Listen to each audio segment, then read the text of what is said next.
अमृता भारत ढोले. मी इयत्ता 4थी तुकडी क मध्ये शिकत आहे. माझ्या शाळेचे नाव लोकनेते Ramsheth Thakur English medium school junior college Kamothe. माझ्या कथेचे नाव आहे गड आला पण सिंह गेला. एके दिवशी आऊसाहेब वाड्याच्या खिडकीतून बाहेर बघत होते. त्यांना एक किल्ला दिसला. त्या किल्ल्याचे नाव होते कोंढाणा. त्या किल्ल्यावर मुघलांचं हिरवं निशाण फडकवत होतं. शिवराय तिथं आले आणि म्हणाले, आऊसाहेब काय आहे तुमच्या मनात?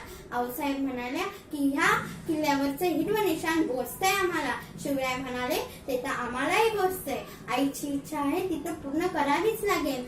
शिवरायांनी कोंढाणा घ्यायचा बेत केला आणि शिवराय विचार करू लागले, ह्या कामगिरीसाठी निवडावे कोणाला?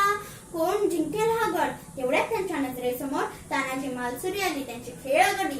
त्यावेळी खरं तानाजी आपल्या मुलाच्या रायबाच्या लग्नाचे आमंत्रण करायला शेरलाल मामाला घेऊन आले होते. शिवराय म्हणाले, मी रायबाच्या लग्नाला येणार नाही, कारण की जातीने आम्हाला कोंढाण्याच्या कामगिरीवर जायचे आहे.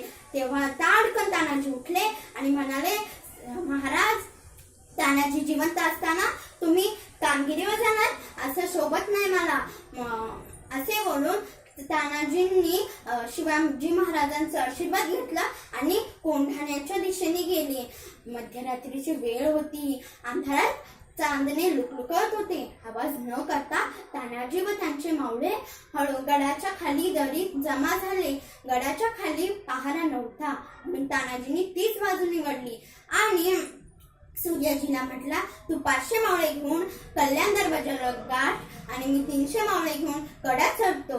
असे बोलून ते आपल्या वाटेने निघून गेले. तानाजींनी त्यांच्या बरोबर एक घोरपड आणली होती. तिचे नाव यशवंती होते. तानाजींनी तिला दोरी बांधली आणि दिली वन कड्याला फेकून. पण 2 वेळा ती घोरपड खाली पडली. तानाजीला आला राग. तानाजींनी त्या घोरपडीला बोलला की, यशवंते, जर तू परत खाली पडली तर तुझी खांडोळी करण. काय गंमत, ती घोरपड चिटकली ना कड्याला आणि तानाजी व त्यांचे मावळे गड चढले.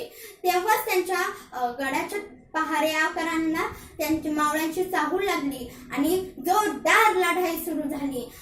तानाजी सिंहासारखा लढत होता. मावळ्यांनी कल्याण दरवाजा उघडला आणि तेव्हाच तिथे कोंढाण्याचा किल्लेदार उदयभान आला.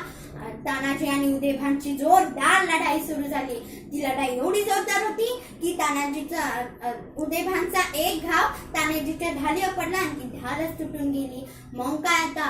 पण तानाजी डगमगले नाही. त्यांनी त्यांची शेला घेतला आणि हाताला गुंढाळला आणि लागली की लढायला बहादूर.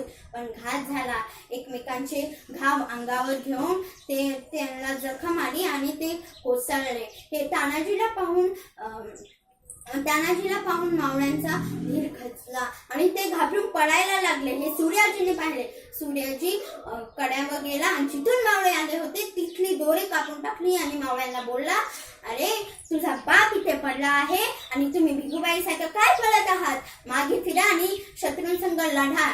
ह्या शब्दांनी त्यांच्यात वीरश्री संचारली. हर हर महादेव अशी गर्जना करत ते जोराने लढायला लागले आणि विजय झाला. गड ताब्यात आला. पण सिंहासारखा तानाजी गेला. ही बातमी महाराजांना कळली. महाराज हळहळले. महाराज बोलले, गड आला पण सिंह गेला. म्हणून कोंढाण्याचे नाव सिंहगड हे सार्थ झाले. ही धन्यवाद.